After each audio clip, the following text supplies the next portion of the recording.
Hello everyone, and thanks for joining us on another Softube Live. Once again, as always, we just have a great special announcement here, and this is actually one of the biggest requests we've had at Softube, which was to make British Class A standalone plugin.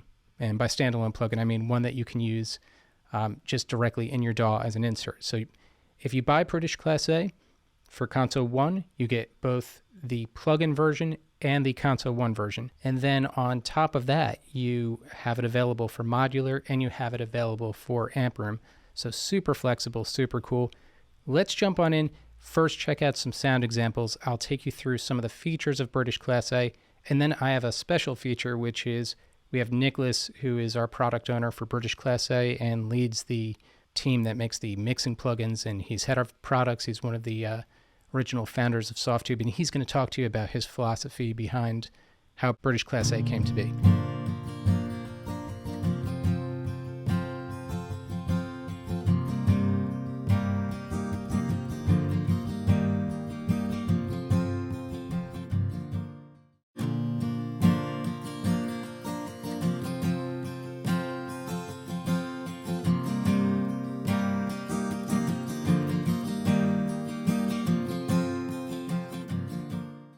So many stories of where I've been and how I got to where I am.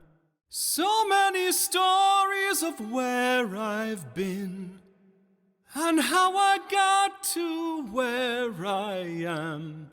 Words you speak, yeah, they hurt like hell, but I know this feeling not too well.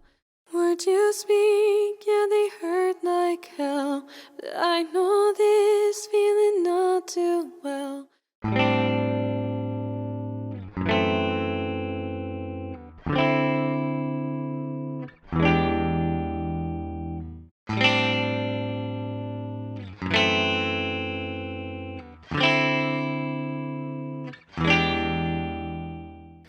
I intentionally started with this example because it's so incredibly obvious when you're working with something that's acoustic, a vocal, an acoustic guitar, an electric guitar that's just kind of transparent and open sounding, that this product just has an amazing open sound to it. It's just absolutely beautiful. So let's just take a look at what we have going on here, because I want to address another thing, which is someone mentioned that they already have this on Console 1. I want to be clear, if you've already purchased this product for Console 1, you do have British Class A plugin. You need to go to Softube Central, just do your update, and it'll be sitting there waiting for you to download. So that's the good news. And as I said, if you're an amp room user or a modular user, British Class A and Overstay or MAS are both available for modular and amp room. But taking a look at this GUI here, let's see what we have. Well, first off, we just have really cool looking meters, and they're super useful too. Input and output. We have the ability to set our input gain, and then some other things like our EQ position, sidechain, the standard things that you would expect to see. But we have 4 sections here. We have our gate, and this gate is super cool sounding when you use the depth knob to make sure that you keep that natural sound to a gate. So instead of getting a gate that really just kind of clamps down on the signal and sounds synthetic, this gate can sound like it really breathes with the music if you time it right with the release and you set that depth so it's not cutting everything out but still just, ducking things underneath. You have a filter, high and low cut filter, and the high and low cut filters have a little bump on them. So I call them a reciprocal bump, meaning that when you cut that low end, there's a little bit of a boost there too. So sometimes by actually cutting the low end or cutting the high end, either one, you could actually make that low end sound bigger, even though you're cutting it. So that's super cool. One of the neat things about this product is that the drive on the top right, the drive and the character combined with just the filters gives you the sound that you would expect from British Class A. It's this British hardware sound right there in just drive and character combined with the filters. I mean, that alone is really the sound that you're expecting. But on top of that, you also have an equalizer section, 3-band EQ, pretty much makes sense. You select your frequency at the top, and then you have your boost or cut at the bottom. And then at the top, you have a compressor and limiter section. And on the hardware, you could only use one or the other, but we give you the ability to use both if you want. And this can just make drums explode. We're going to listen to some drum examples in a bit, and it just can make an entire drum room just sound absolutely huge.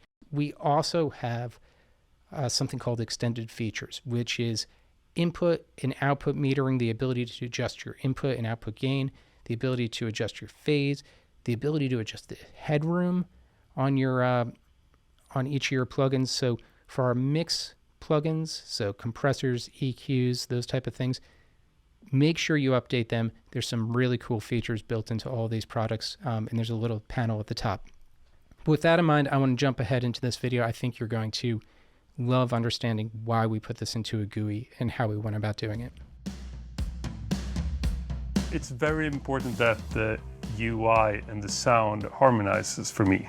It's really no other way to make this UI. You need to have this kind of VU meters moving that way, and you need to feel how the sound changes when you move a knob.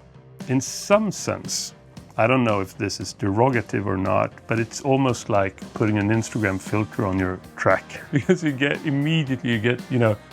into this warmth. Like you put the warm filter on and then you just feel it right away. It's a bit bossy because it sort of dictates where you're going. You do have a lot of knobs and you can tweak them, but it will always sound British Class A. It's extremely difficult to go wrong with it. You can tweak the knobs almost any way you want, but the EQ will never sound bad because every part of it has been so tailored. The frequencies has been chosen so carefully so that you have less options, but those options sound good. I could listen to him speak all day about these products, just in terms of the idea about why Softube selected these products, how we went about selecting the individual hardware, best case uses, just the history of how the hardware came to be. It's just awesome. I want to jump ahead and share with you some British Class A drum examples. The first few, I believe, are drum overhead examples. So you're not listening to a full drum kit. Instead, we're trying to tailor the drum room. And then I think it goes to a snare example and a kick drum example. So let's check it out, and then we'll kind of backtrack, and I'll take you through exactly what we did.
And I'm actually going to stop mid-video there for a quick sec, because you probably just heard, even, we always tell you, use good headphones, but make sure you're listening and monitoring through good systems. But even if you're listening through your laptop speakers, you heard a massive difference in the sound of that kick drum there.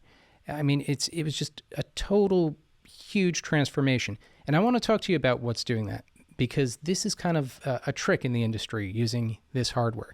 So let's take a look. First of all, what we did was we boosted almost all the way the low shelf, and we boosted it at the lowest frequency. So you can see it's not 100% all the way, but it's quite a bit up. But then right after that, we cut the mid at 360 hertz, and we cut it all the way with a high Q. And by doing this, it really boosts the heck out of the fundamental of the kick. It cuts right after so it doesn't get muddy. And then you use the low cut, which has that little bump I was telling you about. That low cut set at 45, and it just gives this completely tight, huge, gigantic sound. We then use the high shelf.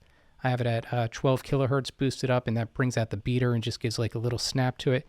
And then we use the drive to just really just warm it up and just give it that little bit of edge to it. So just wanted to show you that. That's huge. I think there's actually another kick drum example, so let's keep going here.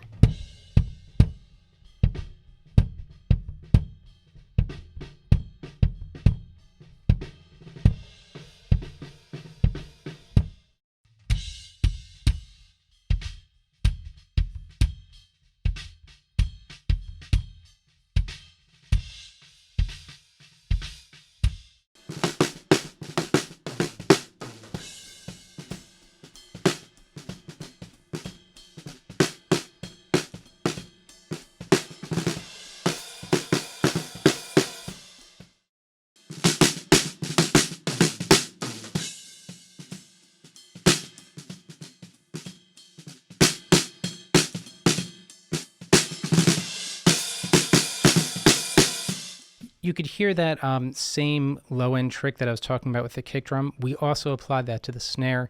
And with the overheads, we did something which was, I used the low cut and the high cut, and I just kind of tuned them to really get the overhead, or it was actually the drum room, to really get that drum room to sit where I just got the ambient sound, and then I used the drive to drive it, and that's really what kind of brought that open sound quality to it. Super cool. Somebody here, John, is thanking us for listening to our customer surveys. I do want to tell you, this is kind of a little off topic, but I want to tell you that when we send out customer surveys, we 100% read those surveys, look at exactly what you want, and do everything we can to try to accommodate those. So if there's something that you feel we could do better, or something you feel you love that you want to see more of, or something you think we're not thinking of that you would love to see implemented in the future, mention it on a survey when you get those surveys, because we read them, we read the heck out of them.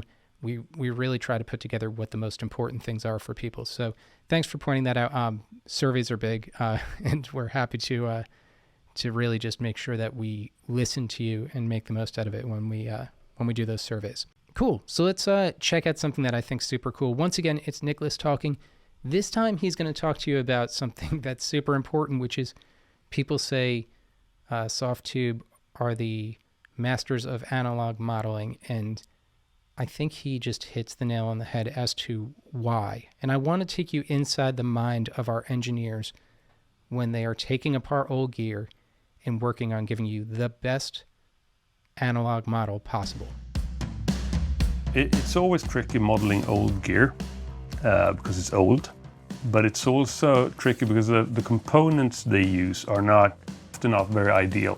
So instead of, for a modern piece of gear, like something made on a PCB with modern components, you can look at the schematic and you know exactly what it does. But for old piece of gear, when you have a lot of transformers and chokes and stuff like that, you actually need to go in detail on every component to see what they do. It can be difficult.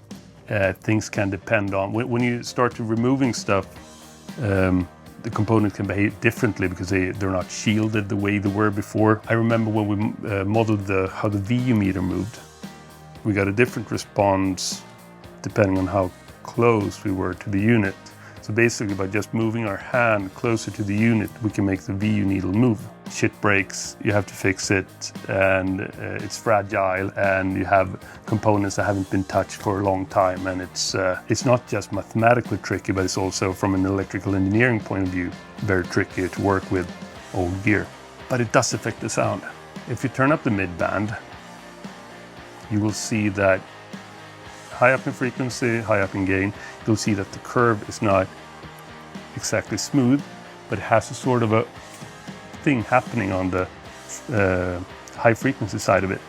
That's because of parasitic capacitance in the choke that causes that, misbehavior. It would be easy for us to just skip that, but it is a part of the sound. In console 1, we can actually see the curve. We do get customers asking about this from time to time, but that's the way it works.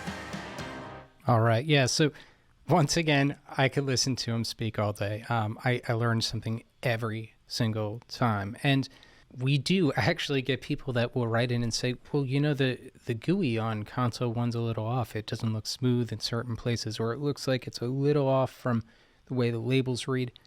That's because we go into so much detail to make sure it really replicates the hardware as closely as possible. And as he mentions in the video, something that's so incredibly important, it's because it affects the sound. I always say, especially with console 1 and fader, it doesn't just sound like the hardware. It actually starts to feel like the hardware. It feels like you're turning that knob, or in this case, it actually is a knob you're turning.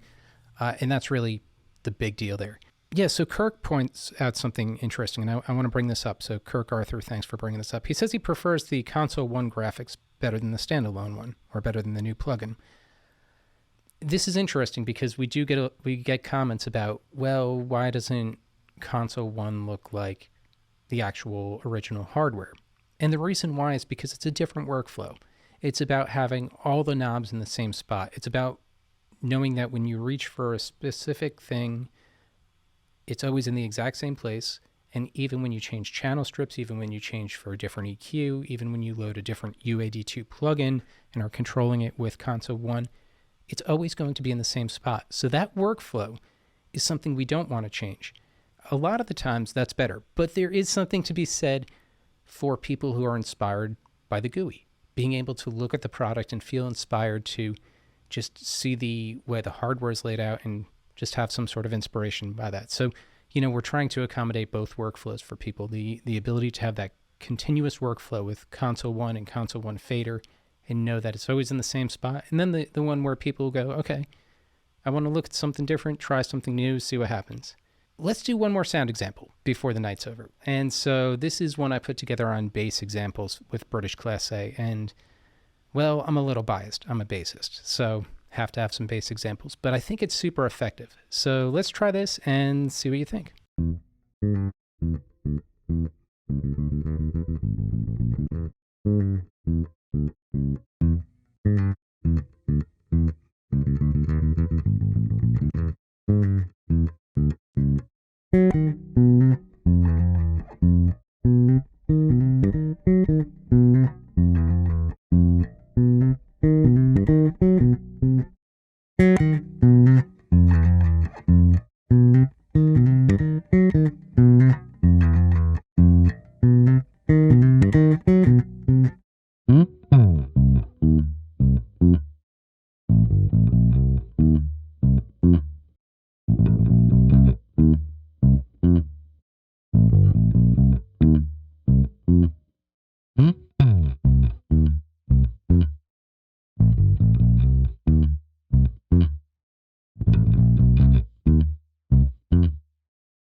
All right, and I did a little something tricky there at the last few examples with the synth examples, which was I automated the character knob there, which is probably not the typical use case for character, but I just thought it sounded so amazing. Turn the drive all the way up, just get this really gritty synth bass, and then use the character almost like an automated filter, but it's doing something totally different. It's instead just changing the harmonic quality of that drive, and it's just awesome. So go demo the products, have some fun, make some great music, report back to us on social media. And once again, thanks for using Softube.